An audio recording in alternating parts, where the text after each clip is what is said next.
Blog Talk Radio.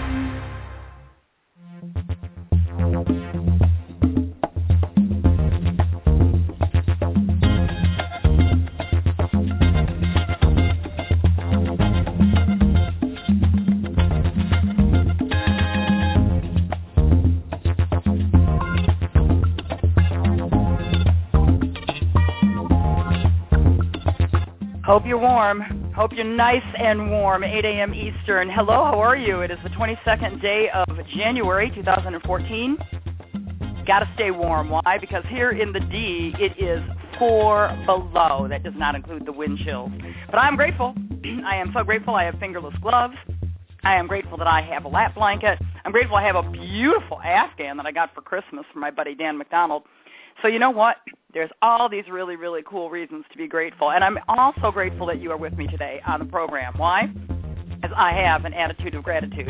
I'm grateful also for this wonderful music that you hear in the background. This is from my buddy David Martinka. David Martinka is an award-winning artist. You can find his music at redbellymusic.com. You can also find the group that he's in, Sun Shadows Music, at sunshadows.net. So I encourage you to give them a look-see and see what's up. I've got 3 of their CDs. They're phenomenal. Absolutely amazing. And this song, they say, could very well make it onto their very next CD. How cool is that? Of course, it'll be the expanded version, but I'm grateful for that, man. I'm grateful to help David and grateful that David helped me. And I'm grateful especially for something that may seem a little odd when I go into it this way. But I fell asleep last night, getting all cozy and everything, snuggled down, 9:30. Couldn't sleep, but I'm saying my affirmations and I'm chilling out. And it's not unusual in my neighborhood. I live in a very family-oriented neighborhood to hear a dog barking in the evening because people let their puppies out before they go to bed and then they bring their puppies back in. So I get that, right? But you got to remember, I just told you it is 4 below zero here on the 22nd of January 2014 here in Detroit, Michigan, in case there's another Detroit out there, and I know there's several, so Detroit, Michigan. Anyway, I'm hearing this dog bark. I don't know where the dog is. I can assume the dog is the other side of me, right? And when I say that, I mean out of my neighborhood and not part of my block, but on the next block over or even next door. I just know that I can hear this dog barking. And it's not the kind of a bark where the dog's annoyed by a cat or a squirrel or whatever. And it's 10 o'clock at night, for heaven's sakes. This dog is barking. My brain says, that dog wants in. Yo, dog human, let the dog in. So I have to tell you that normally, and it doesn't bother me hearing an animal bark at night. I just kind of go, oh, dog's barking, zonk out. But because of the cold, I became nervous. I lost my footing on my attitude of gratitude. And my fear literally, and I believe this, contributed to the fact that dog did not get in that house right away. Now, why do I say that? Because I have seen other times and other situations in my life where there have been moments where a person or an animal could be in a state of fear or panic, and by sending fear and panic information to that animal or to that situation or to that person does not help elevate the vibration and get it into a better situation. And I kept trying to adopt an attitude of gratitude seriously, but my fear was getting the better of me. So much so that I actually sat up in bed and I called the police. I sure did. Called the Westland Police Department, and they put you through all the hoops and everything, and the whole time I'm like, I just want to get this dog back in the house. Can you just get me a human? They put me through to the desk sergeant, and I'm explaining. He's like, well, where is the dog? I said, it's outside. Well, is the dog near you? I don't know. It's hard to, and this guy's putting me all this stuff. Mind you now, it is at this point 16 minutes that dog has been barking. 16 minutes. I don't know about you, but they say that X amount of seconds when exposed to below zero wind chills and whatever else can cause you some serious damage on your unprotected skin. Well, hello, dogs may be covered in fur, but their skin is still not that protected at those temperatures. And I am trying without getting upset, because all at once I realize if I start crying and get really, really upset, I'm even more exacerbating the situation. So finally I just said, I'm really grateful that you took my call, and I'm really grateful that you know that somewhere in my subdivision, probably very close to my home, there is an animal that is crying for help. He said, and they did not send a car, and they said they weren't going to. Why? Because, number one, the barking stopped. And I said, well, let's hope I'm grateful somebody took that dog in. That dog has now gotten in the house. So thank you very much, and thank you for taking my call. Got big into the attitude of gratitude, fell asleep, literally 2 solid hours. I was so excited. I'm like, yay, me.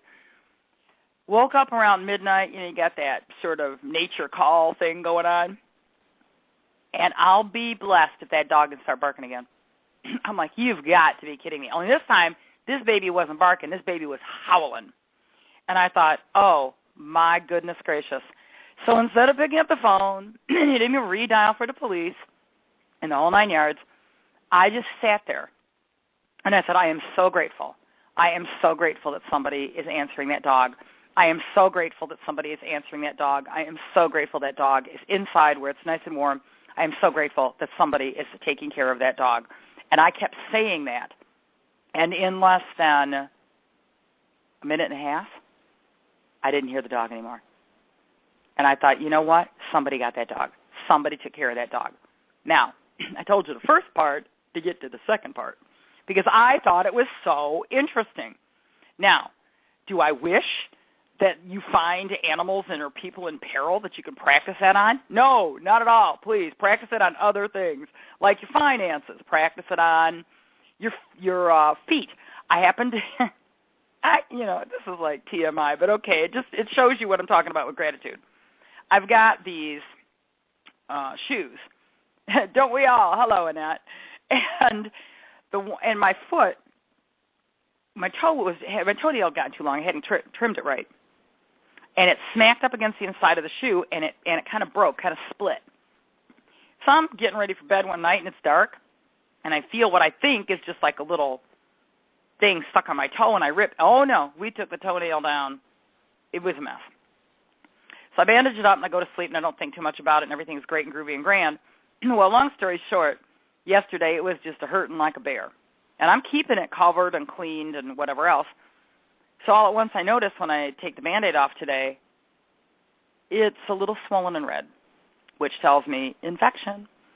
I've never been so grateful in my entire life that I know how to use essential oils because I grabbed the tea tree, I grabbed the lavender, I, dressed the toe. I looked at it. I thanked it for being healthy. I looked at it. I thanked it for giving me, great mobility and just being there for me. And I wrapped it in a very protective covering. And then I put my shoes and socks on, and I've started my day. Now, I am grateful that toe, first of all, showed me the colors that it did because that told me it needed to be taken care of. I am grateful that I had the stuff to take care of it, and so I recommend, a little commercial here, a little plug, that everybody keep organic essential oils in your home. And the two that I recommend, if you're only going to get two, are tea tree oil or melaleuca and lavender. Why? Because they are antibacterials, antifungals. They will take care of so much. They can even help in your laundry, for heaven's sakes. So I recommend that you keep organic essential oils in your home and that you keep them. I also recommend raw honey. Dadgummit, that's the thing I got to put on there is raw honey.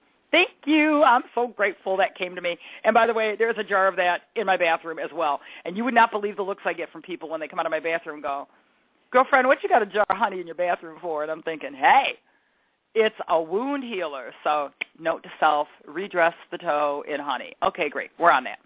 But the point I'm trying to make is we tend to look at our things in life, our issues, our problems, our situations, our scenarios, and we say, oh, my gosh, this is horrible. And then we dwell on how horrible everything is.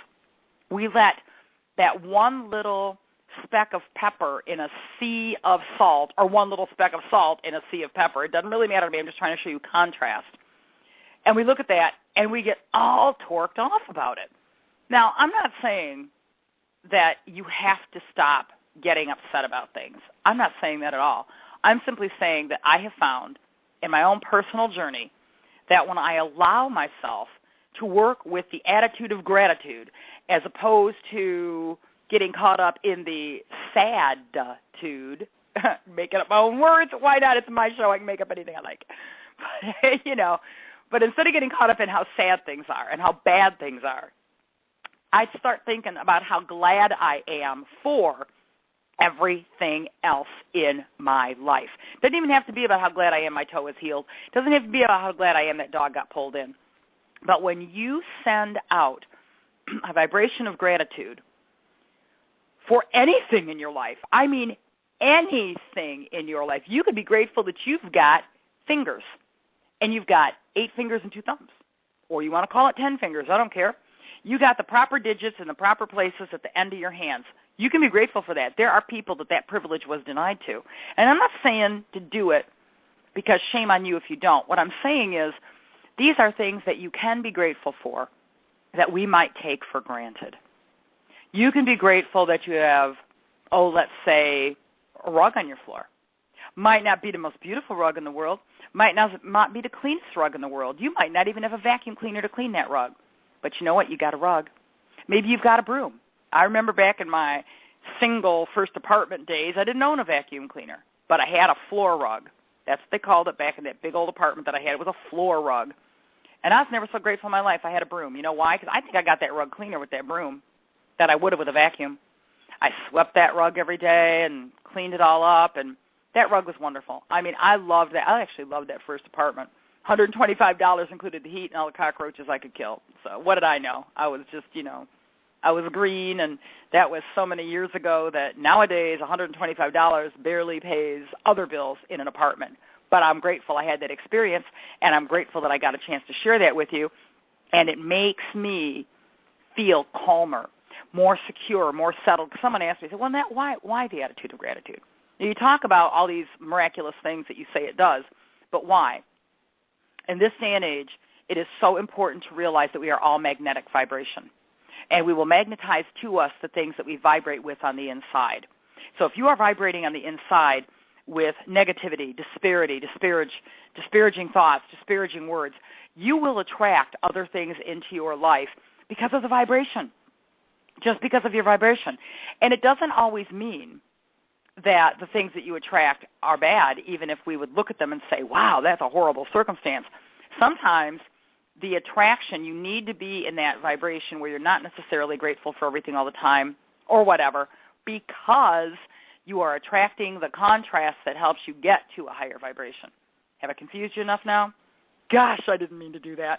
I guess the best thing I want to leave you with, the biggest thing I want to leave you with, is the old phrase, count your blessings.